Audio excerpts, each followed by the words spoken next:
पण मला तुम्हा सर्वांच्या वतीनं मान्य एकनाथ शिंदे साहेबांचं अभिनंदन करायचं आहे की आपल्या खानापूर विधानसभा मतदारसंघात 86,000 महिलांचे अर्ज मंजूर झालेले आहेत।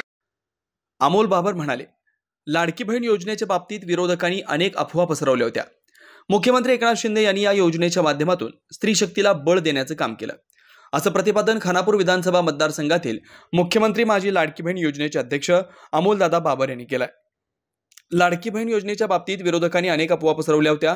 त्याचवेळी योजनेच्या विधानसभा मतदारसंघाचे अध्यक्षपद मिळालं आणि विरोधकांच्या टीकेमुळे मनात संशयता निर्माण होत होती, परंतु आता बहिणींच्या खात्यावर प्रत्यक्ष पैसे जमा झालेत। योजना प्रचंड यशस्वी झाली आहे।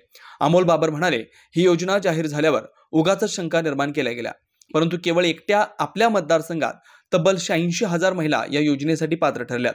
महाराष्ट्राच्या इतिहासात ही योजना गेम चेंजिंग ठरली आहे। अजून काही दिवस मुदत असून मतदारसंघातील एकही पात्र महिला या योजनेपासून वंचित राहणार नाही याची दक्षता घेतली जाईल।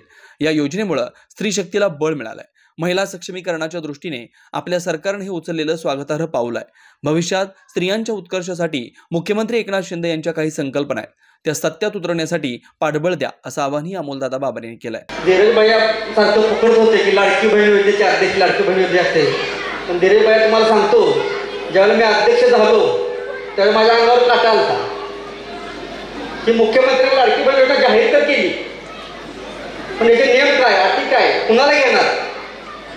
त्यामुळे मला असं वाटायचं की माणसं बायका आपल्या अंगावर येतील की आमचं काय झालं नाही, आमचं काय झालं नाही। पण मला तुम्हा सर्वांच्या वतीनं मान्य एकनाथ शिंदे साहेबांचं अभिनंदन करायचं आहे की आपल्या खानापूर विधानसभा मतदारसंघात 86,000 महिलांचे अर्ज मंजूर झालेले आहेत।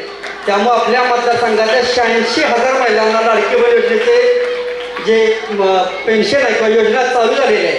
आणि मी तुम्हाला मुख्यमंत्र्यांना खात्री देतो की कुणी कसले अफवा पसरवल्या तरी ह्या योजनेचे 1 वर्षाचे पैसे हे त्या योजनेच्या बाल कल्याण महिला खात्याला वर्ग केलेले आहेत। योजना बंद पडेल, इलेक्शननंतर बंद असल्या कुठल्याही अफवा तुम्ही ऐकू नका। ही योजना निरंतर चालू राहील।